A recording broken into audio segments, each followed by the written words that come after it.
शुभ सकाळ सगळ्यांना. चला आता आपण बनवतोय मस्तपैकी पोहे. पोहे बनवतोय आपण आता मस्तपैकी. हे बघा, आणि हळदी टाकून घेतलेलं आहे, मीठ हळदी.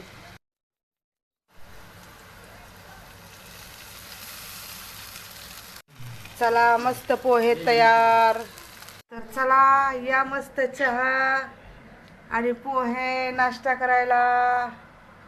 आणि कसं वाटतंय नाश्ता करणारी पण हे बघा इथंच दोघं जण. घे हाय हाय. ह्याची दिवस पाळी, ह्याची रात्र पाळी चालू आहे.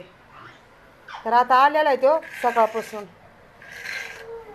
तर चला आता ऋषीला चहा नाही प्यायचा बरं का, घ्या सगळ्यांनी काळजी. आता रविनाचा पण बनवते मी काहीतरी. चला आता ह्यांचा चाललेला आहे नाश्ता मस्तपैकी. दिखाइए.